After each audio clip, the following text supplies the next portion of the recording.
Boredom.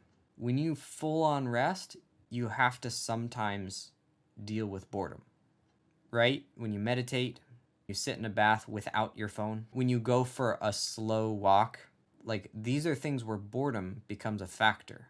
And boredom is more uncomfortable to most people than anxiety. Most people would rather be anxious than bored. So you have to learn how to deal with it. So that's one of the big challenges. Now, the thing that makes it easier, and this ties in with the boredom, and this is what I recommend you doing, is you start to think of rest as a task. If you're somebody who wants to accomplish things, it's easier for your mind to accomplish rest if it's the job you have to do, where you're a warrior and you're required to go into battle.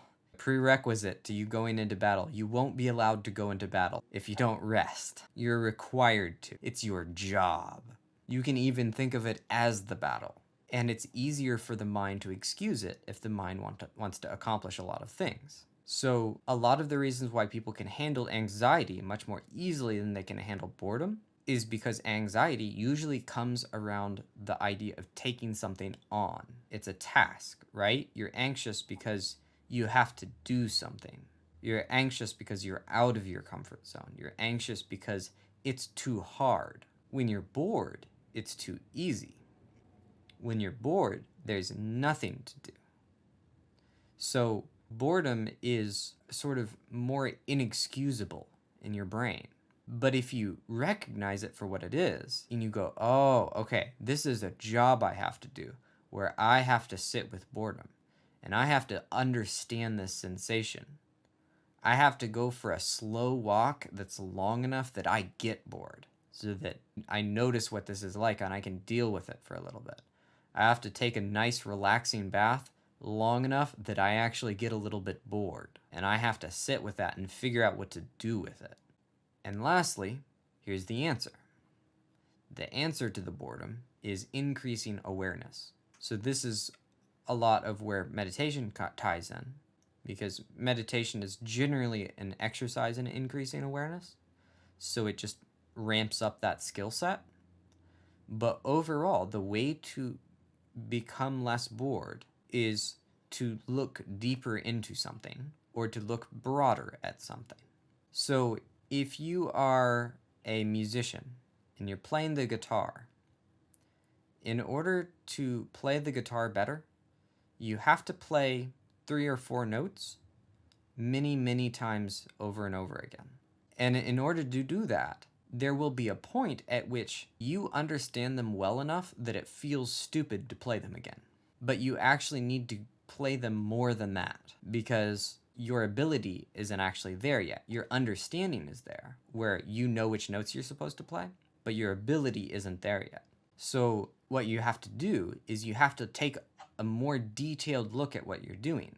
Maybe it's the awareness of what the pads of your fingers feel like on the guitar. Maybe it's awareness of the tension in your arms when you're playing and trying to relax them. In other words, you look deeper into the skill. So you keep pursuing the technique by taking a more detailed look at your body.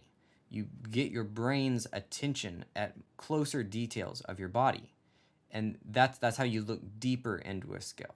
If you look more broadly into something as an approach to dealing with boredom, then you start to tap into more of your senses. So it's like, this is where kind of life enjoyment happens, right? Where you're like practicing a particular skill you need to work on more, or you're going for a walk and you know you need to go for a walk, but your mind is racing and you're bored and you want to go do something.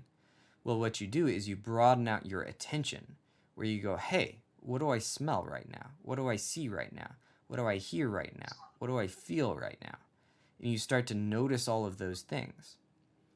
And your attention can go out to an almost infinite level of broadness, where, you can be noticing details on an oak tree that's 300 feet away and being like, oh my God, that's fascinating, right? Like, the mind can do that type of thing.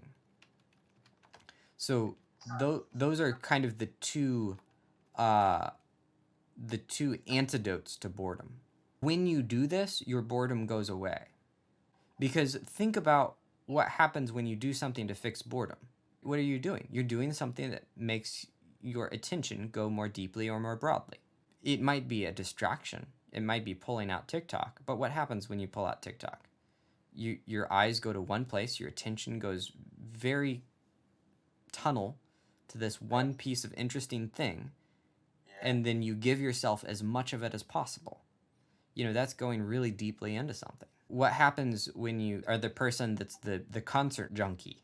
Like, why do you want to go to concerts all the time? Well, it's like you're surrounded by sound, right? Your entire body and mind is taken up in the experience of going to the concert. And this alleviates the sensations, that sort of empty feeling that comes from boredom.